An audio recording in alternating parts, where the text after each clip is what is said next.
¿Qué pasó con Judas después de traicionar a Jesús? Toda la historia que creías conocer podría haber sido una mentira cuidadosamente diseñada. Judas Iscariote es uno de los personajes más odiados de la historia, señalado como el discípulo que vendió a Jesús por 30 monedas de plata. Pero, ¿y si te dijera que Judas no fue un traidor? ¿Y si en realidad hizo exactamente lo que Jesús le pidió? Lo que estás a punto de escuchar no solo desafía el relato oficial del cristianismo, sino que también podría cambiar nuestra forma de entender la historia de la humanidad entera. Durante siglos hemos escuchado la misma historia. Judas entregó a Jesús a las autoridades a cambio de dinero, lo que llevó a su crucifixión. Como resultado, Judas fue condenado como el traidor definitivo, símbolo de la maldad y de la traición. La tradición cristiana lo condenó al desprecio eterno y su nombre quedó marcado como sinónimo de traidor en prácticamente todos los idiomas. Pero en el año 2006, algo sucedió que hizo temblar los cimientos de esta narrativa. Un grupo de investigadores y expertos en textos antiguos reveló la existencia de un manuscrito perdido durante más de 1700 años, el Evangelio de Judas. Este texto antiguo, escrito en copto y escondido durante siglos en el desierto egipcio, plantea una versión completamente opuesta de los hechos. Según este Evangelio apócrifo, Judas no traicionó a Jesús, sino que obedeció su voluntad más sagrada. En lugar de actuar por codicia, lo hizo por amor y por lealtad. Jesús, consciente de que su muerte era necesaria para cumplir su misión divina, le habría confiado a Judas una tarea crucial: entregarlo a las autoridades. No fue una traición, sino un sacrificio. Judas no fue el villano, sino el elegido. ¿Y si el discípulo más odiado en realidad fue el más fiel? Esto plantea una pregunta mucho más perturbadora. ¿Por qué se ocultó este evangelio durante tanto tiempo? ¿Por qué fue destruido y condenado por la Iglesia durante siglos? Algunos historiadores aseguran que la Iglesia primitiva necesitaba crear un enemigo, una figura que representara la traición y el mal, y Judas encajaba perfectamente en ese papel. Era más fácil explicar la crucifixión de Jesús como consecuencia de una traición interna que como parte de un plan divino en el que todos los discípulos actuaban en conjunto. Así, convertir a Judas en el malo servía no solo para simplificar el relato, sino también para consolidar la autoridad eclesiástica sobre la interpretación de los hechos. La existencia del Evangelio de Judas nos obliga a replantear muchas cosas. ¿Qué otros textos fueron destruidos o censurados porque no encajaban con la versión oficial? ¿Cuántas verdades fueron sepultadas bajo la narrativa dominante? El documento sugiere que el cristianismo que conocemos hoy es el resultado de siglos de selección y manipulación, donde se eligió cuidadosamente qué evangelios sobrevivirían y cuáles serían considerados herejía. Si Judas fue el único que realmente entendió el mensaje de Jesús, entonces toda nuestra comprensión de los evangelios se vería radicalmente alterada. Además, hay un punto aún más inquietante. Si Judas actuó por mandato de Jesús, si su entrega fue parte del plan divino, no debería ser considerado un mártir o incluso un santo. ¿Qué consecuencias tendría esto para la fe de millones de creyentes que han sido educados en una visión completamente distinta? Reivindicar a Judas no es solo corregir un error histórico, es desafiar siglos de dogma, es abrir la puerta a una versión del cristianismo mucho más compleja, más humana y quizás más auténtica. ¿Quién tuvo el poder y la intención de ocultar esta versión de los hechos? ¿Qué intereses estaban en juego cuando se decidió borrar a Judas del relato oficial del cristianismo y convertirlo en símbolo de la traición eterna? La respuesta, aunque compleja, nos lleva inevitablemente a los primeros siglos de la Iglesia. Durante ese tiempo, el cristianismo aún no era una religión unificada. Había muchas corrientes de pensamiento, muchas interpretaciones de los hechos y enseñanzas de Jesús. Los llamados padres de la Iglesia, líderes teológicos y políticos, se enfrentaban a la necesidad urgente de establecer una doctrina sólida, coherente y sobre todo que les otorgara autoridad. En ese contexto se empezaron a seleccionar los evangelios que serían considerados canónicos y los que serían eliminados o marcados como herejía. Todo aquello que no encajaba en la narrativa centralizada era simplemente borrado, escondido o destruido. El Evangelio de Judas fue una de esas víctimas del silencio. Este Evangelio no fue el único texto proscrito. Los Evangelios de Tomás, de María Magdalena, de Felipe y otros tantos también fueron apartados. En ellos se presentan visiones mucho más espirituales, introspectivas y a veces contradictorias con la estructura jerárquica que la Iglesia necesitaba construir. Pero el de Judas es especial por una razón fundamental. Cambia por completo el papel de uno de los personajes centrales del drama cristiano. Si Judas no es el traidor, si en realidad era el más fiel, entonces el símbolo del pecado original de la traición desaparece.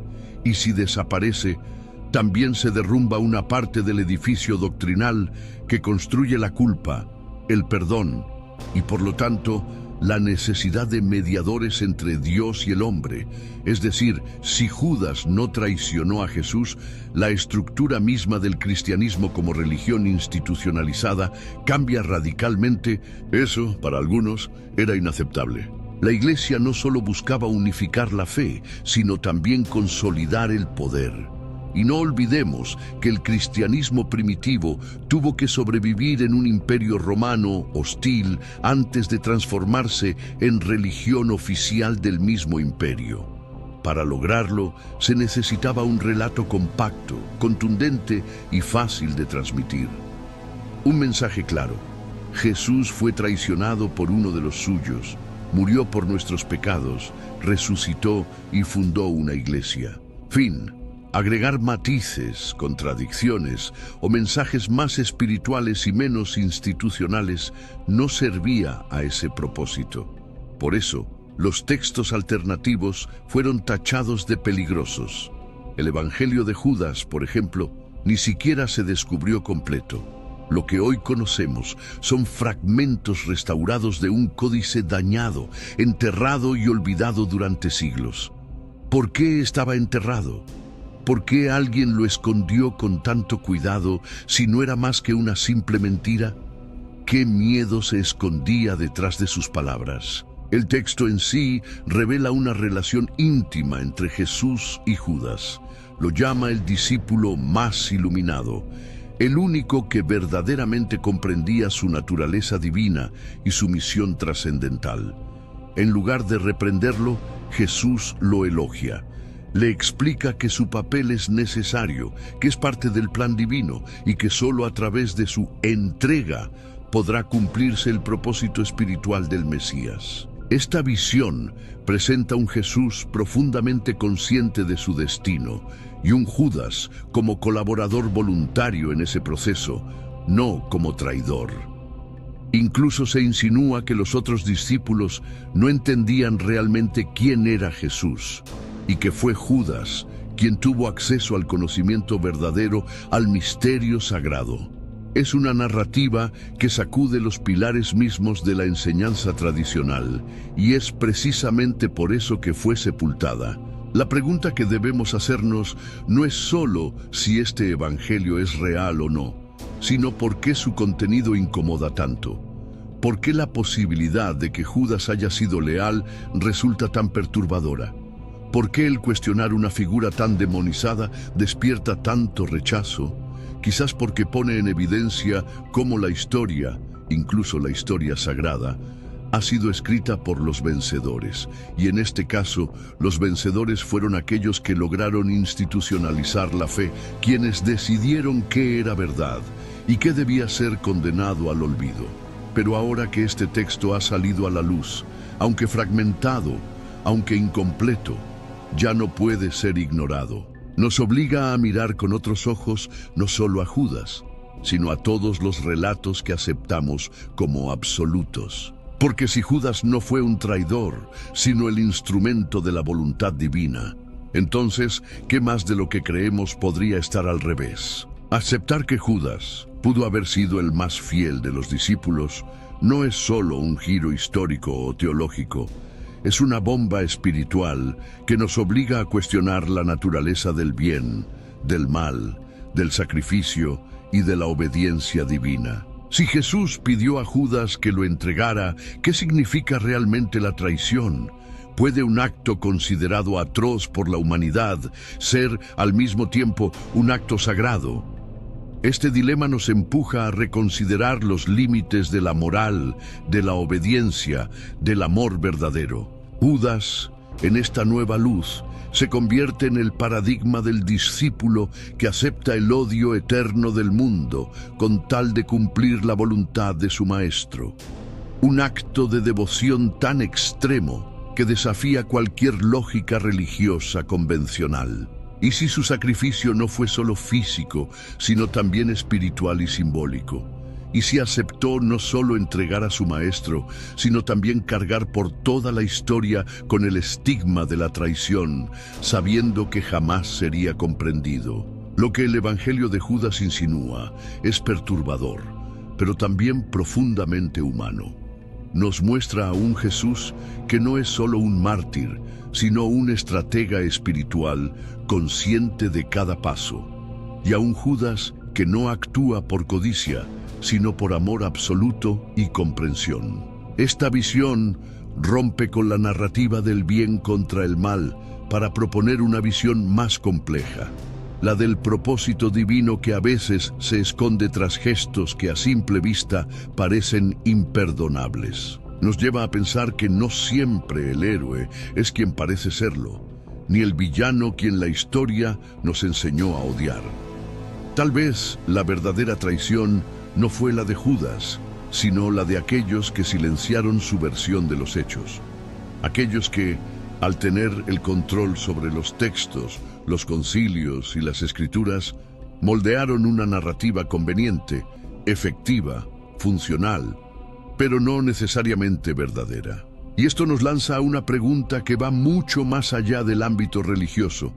¿Cuántas otras veces en la historia ha sucedido lo mismo? ¿Cuántas otras voces fueron calladas porque no encajaban en el relato oficial? ¿Cuántas verdades permanecen enterradas en manuscritos olvidados, en ruinas, en tumbas cerradas por siglos? La figura de Judas nos invita a hacer algo incómodo pero necesario: cuestionar. Cuestionar todo lo que nos han enseñado. Cuestionar incluso nuestras propias creencias, nuestras certezas, nuestros juicios más arraigados. Porque si Judas no fue el traidor, entonces tal vez ninguno de nosotros es tan inocente de haber creído lo que nos dijeron sin preguntar. Y si esto te parece impactante, no estás solo. Desde que se reveló este evangelio, miles de creyentes, académicos y curiosos han sentido que una nueva puerta se abrió en su comprensión espiritual. No se trata solo de defender o condenar a Judas, sino de abrazar la complejidad del ser humano, incluso dentro del relato más sagrado. Tal vez el verdadero mensaje de este texto no es exculpar a Judas, sino recordarnos que la verdad, la auténtica verdad, siempre es más compleja, más incómoda y más humana de lo que nos gustaría aceptar. El Evangelio de Judas no apareció de la nada. Su historia es tan misteriosa y simbólica como el contenido que guarda. Fue en la década de 1970 cuando un códice de papiro, encuadernado en cuero y en condiciones delicadísimas, apareció en Egipto, dentro de una cueva en el desierto. Como suele ocurrir con muchos descubrimientos arqueológicos, no fue encontrado por académicos ni investigadores, sino por saqueadores de tumbas, buscadores de tesoros antiguos que no comprendían lo que habían hallado. Durante años, este documento pasó de mano en el mercado negro de antigüedades. Fue almacenado incorrectamente, vendido y revendido, y llegó incluso a ser guardado en una caja de seguridad en Long Island, Nueva York, donde permaneció olvidado durante más de una década. El tiempo, la humedad y el descuido casi lo destruyen por completo. Era como si el mundo no estuviera preparado todavía para enfrentar su contenido. No fue sino hasta principios de los años 2000 que un grupo de expertos logró rescatar el códice y someterlo a un delicadísimo proceso de restauración. El manuscrito estaba escrito en copto, una lengua egipcia antigua que fue usada por los primeros cristianos. A través de técnicas modernas de conservación, escaneo y reconstrucción digital, se pudieron recuperar fragmentos suficientes para traducir y comprender su contenido. Cuando finalmente salió a la luz, en 2006, la comunidad académica internacional quedó conmocionada. El texto no solo era real y antiguo, datado científicamente en torno al siglo III o IV d.C., sino que su mensaje contradecía abiertamente todo lo que la tradición cristiana había sostenido durante 2 milenios. No era un invento moderno, ni un documento simbólico, era parte del cristianismo primitivo, uno de esos muchos textos que quedaron fuera del canon durante los primeros concilios. La reacción fue inmediata. Algunos teólogos y estudiosos lo consideraron un descubrimiento histórico de valor incalculable. Otros lo vieron como una amenaza directa a los cimientos doctrinales del cristianismo. La Iglesia Católica, aunque no lo negó, fue clara al clasificarlo como un evangelio apócrifo, es decir, no inspirado divinamente y sin autoridad para modificar la doctrina oficial. Pero esa declaración no fue suficiente para frenar la curiosidad del mundo. ¿Cómo es posible que un texto que muestra a Judas como el único discípulo que entendió el plan de Jesús haya sido enterrado durante tanto tiempo? ¿Por qué esa versión fue silenciada mientras otras, menos comprometedoras, más fácilmente digeribles, fueron preservadas y promovidas?